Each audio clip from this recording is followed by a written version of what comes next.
CRB একটা পর্যটন স্পটে পরিণত হয়েছে। আপনি বোধহয় খেয়াল করেছেন, প্রচুর হাজার হাজার লোকজন এখানে আসে ঘুরে। খুব চমৎকার একটা জায়গা, এখানে হসপিটাল হতে চেয়েছিল, আমরা বাধা দিয়েছি। আমরা আসলে এটাকে সুন্দর জায়গা হিসাবে রাখতে চেয়েছি, একটা ন্যাচারাল ভিউজ, সো দ্যাট আমার মনে হয় এইটা রাস্তাটা হওয়াটা খুব জরুরি। এবং আমি যতবারই আমরা কাজ করতে গিয়েছি তখন এই রেলওয়ের পক্ষ থেকে বলা হচ্ছিল যে এটা ওনাদের এই রাস্তা, অর্থাৎ আপনাদেরই রাস্তা, কাজে এই রাস্তাটা দ্রুত হওয়া উচিত বলে আমি তো এই একটা রিকোয়েস্ট থাকবে। তো আমি এই ধন্যবাদ আপনাকে, বাকি কথা আমরা পরে বলছি। জি সালাম। আচ্ছা, তো এখন এই যেটা সেটা হচ্ছে ঠিক আছে। আচ্ছা, এখন এখানে ওই যে প্রথমে মেয়র সাহেব যে তিনটা এই জিনিসের কথা বলছেন, একটা হচ্ছে যে কি বলে যে ওই যে 6 লেনের রাস্তা, আর একটা হচ্ছে যে দিঘিগুলো, আরেকটা হলো দিঘিগুলো। এই তারপরে হচ্ছে যে দিঘি, এই দুটোই তো নাকি? আরেকটাকে দিঘির কথা বলেছি, আর সিআরবির রাস্তা। আচ্ছা, তো এখন এইটার জন্য আমরা ইয়েকে রাখছি, ওই যে আমাদের additional chief engineer roads and highways, তো আপনাদেরকে ইয়ে করবে। আচ্ছা আচ্ছা, ও আমাদের এডিশনাল চিফ ইঞ্জিনিয়ার সাহেব বলার আগে একটা জিনিস কিন্তু আমরা বলি সেটা হচ্ছে যে কি বলে যে ওই রাস্তাটা, ওই যে দুর্ঘটনা প্রবণ ওই রাস্তাটা এবং ওই যে পর্যটনের নিডস মিট করার জন্য এটা আমরা নিঃসন্দেহে বাড়াবো, 6 লেন করবো, করব।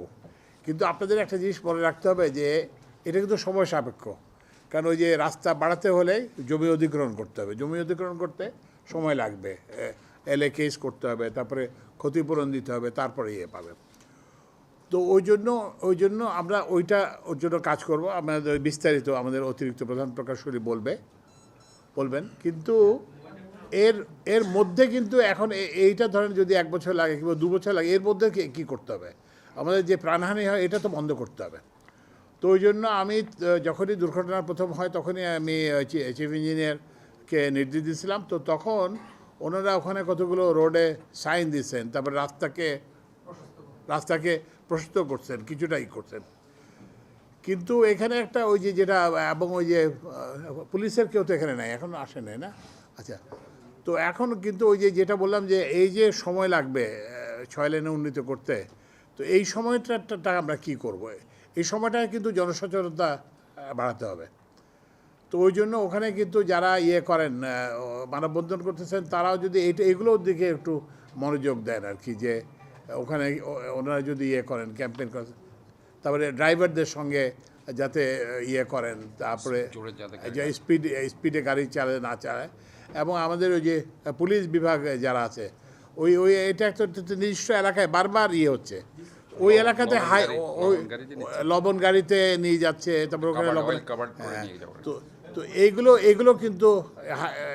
এগুলোর কিন্তু মনোযোগ দিতে হবে।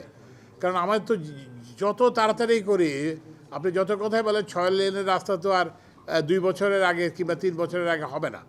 তো ওই জন্য এর মধ্যে কিন্তু আমি আপনাদের অনুরোধ জানাবো যে আপনারা যাতে করেন।